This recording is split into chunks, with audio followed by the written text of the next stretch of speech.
네, 안녕하세요. 현창윤 변호사의 답변입니다. 자, 오늘 사연자분은요, 몇 억에 달하는 보이스피싱 피해를 당했는데, 보이스피싱이 피해자분이 알기로는 주범을 잡기도 어렵고, 주범을 잡더라도 그 피해를 회복하기가 매우 어렵다라는 것을 알고 오셨어요. 실제로 그렇습니다. 이 보이스피싱 뉴스에서 많이 보잖아요. 그 주범은 한국에 없고, 필리핀, 중국, 이런 쪽으로 가 있기 때문에, 사실상 그 주범이 누구인지도 확인하기가 좀 어렵고, 실제로 그 사람을 검거시키는 것도 어렵고, 그 검거가 된 이후에 그 사람으로부터 어떤 피해 회복을 하는 것도 상당히 좀 어렵습니다. 솔직한 말로 그래요. 자, 그러면 이렇게 피해가 이미 생겨버린 상태에서 그냥 가만히 있어야 되냐, 이렇게 질문을 좀 하신 거예요. 사실은요, 그렇진 않습니다. 제가 어떤 변호사로서 선임만을 위해서 이런 얘기를 드리는 게 아니고요, 피해자분들께서 피해를 회복할 수 있는 길들이 있긴 있어요. 사실 잘 모르시고 잘 하지도 않습니다. 그런데 이런 조치들을 해두신 분과 안 해두신 분은요, 나중에 확실히 피해 회복할 수 있는 그 정도로 봤을 때 차이가 날 수밖에 없어요. 그 방법이 뭔지 좀 설명 좀 드릴게요. 보이스피싱 조직을 보면요, 이 주범이 있고 중간 관리책들이 있고, 그 밑에 말단 조직원들 아니면은 알바나 자금 세탁직으로 일시적으로 고용된 그런 사람들이 있습니다. 우리가 흔히 뉴스에서 저는 진짜 보이스피싱에 가담한지 모르고 자금 수고만 했어요, 인출만 했어요, 세탁만 했어요, 이런 식으로 얘기하는 분들이 꽤 있죠. 진짜로 당근마켓이나 알바몬 이런 데를 통해서 지금 하루나 이틀 정도 자금 수거책으로 알바를 하시는 분들도 있고, 나한테 아무 경력이 없는데 왜 하루에 20만원 30만원을 주지? 내가 지금 하고 있는 일이 보이스피싱에 어떤 가담하고 있는 게 아닐까? 어떤 의심을 하고 이 일에 가담하는 경우가 꽤 있어요. 그럼 의심을 할 수 있었고 할 수 있는 정황이 충분히 있었음에도 불구하고 그런 일을 했다는 거죠. 이거를 법적으로 미필적 고의라고 하는 건데, 그런 사람들이 실제로 자금 세탁책으로 많이 검거가 되고 있는 상황이에요. 자, 그러면요, 피해자분들은요, 어디를 노려야 되겠습니까? 보이스피싱의 주범, 이런 사람들에게서 우리의 피해를 회복해야 될 것 같은데, 현실적으로는 말단 조직원들을 통해서 피해를 회복하는 수밖에 없어요. 오히려 그 편이 훨씬 더 현실적입니다. 자, 이분 같은 경우에도 보이스피싱 피해를 입은 지 한 2년이 지났거든요. 당연히 지금 주범이나 중간관리책은 검거가 제대로 되지 않고 있습니다. 그런데 언젠가부터 검찰이나 법원으로부터 통지서가 계속 날라옵니다. 그래서 뭔가 하고 봤더니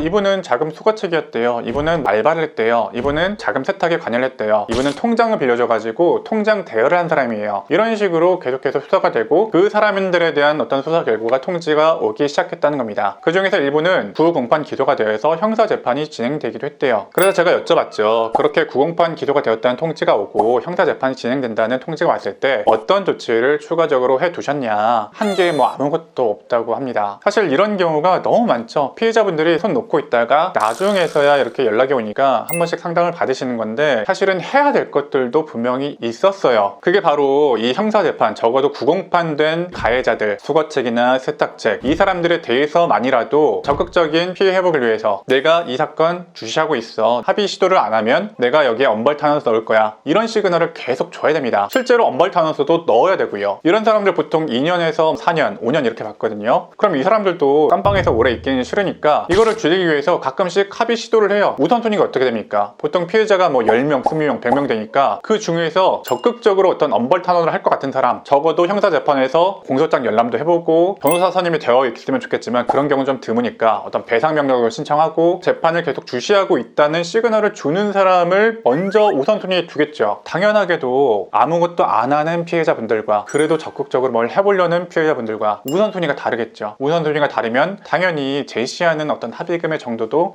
달라질 수밖에 없습니다. 결국 피해자들끼리 경쟁하는 꼴밖에 안 되는 것 같기는 하지만, 피해를 회복하기 위해서는 어느 정도의 노력도 필요하고, 이 과정에서 변호사의 조력도 어느 정도 있으면 당연히 좋습니다. 제가 피해자분들에게 적극적으로 변호사 선임해서 진행하시라 이렇게 말씀드리는 경우는 많이 없거든요. 그렇다고 하더라도 피해 금액이 워낙에 크고 그렇다면은 5년, 6년, 7년을 갈지 모르는 진짜 장기 싸움이고 단기간에 끝나는 싸움이 아니기 때문에 변호사의 조력을 받는 것도 권유를 드린다, 좀 고려를 좀 해보시라, 이런 정도로 설명 좀 드립니다. 제가 이렇게 형사재판 건건이 가면서 쫓아다니면서 시비 걸어라, 엄벌탄원도 하고 엄벌탄원 하겠다는 어떤 시그널도 주고 이런 말씀 좀 드리지만, 이거를 건건이 다 가서 관여를 하는 게 그렇게 쉬운 일만은 아니기는 해요. 그런데 실제로 몇 년 후에 말단 수거책들에 대해서 수사가 시작되고 이 세탁책들이 잡히고 통장 되어 있던 사람들이 잡히고 하면서 이 사람들에 대한 재판이 시작되면은 그 사람들의 가족이라도 돈을 좀 들고 합의를 해주십사 하고 오시는 경우도 있고요. 반대로 저희 같은 경우에도 피의자 대리를 하는 경우도 있으니까, 이런 사람들은 주요한 피해자이기 때문에 이 사람들에 대해서는 합의를 좀 시도를 좀 해봐야 된다, 이렇게 조언을 드리는 경우도 있어요. 여러분들이 만약에 보이스피싱 피해를 입었다면 꼭 주범이 아니더라도 어떤 말단 조직원이나 어떤 미필적 고의 정도만 갖고 있었던 그 사람들에게서도 피해를 회복할 수 있는 길들이 있다. 끝까지 놓지 말고 이 사람들에 대한 적어도 구공판된 형사재판이라도 모니터링 좀 해보셔야 된다. 이런 말씀 좀 드리고 싶었어요. 이 사람 자체는 말단 조직원이거나 알바를 해야 될 만큼 경제적인 형편이 좀 안 좋았던 사람인데 그 사람의 부모라거나 가족이라거나 누군가는 이 사람이 징역형을 하는 것에 대해서는 안쓰럽게 생각해서 어느 정도의 합의금을 좀 지급할 의사가 있는 그런 사람들이 있을 수가 있어요. 그러니까 끝까지 희망을 놓지 마시고 구공판 기소된 것만이라도 꼭 쫓아가서 어떻게 진행되고 있는지 공소장 열람이나 판결문 열람 정도는 꼭 해보시기를 권유드립니다. 자, 오늘도 현창윤 변호사의 답변이었습니다. 감사합니다.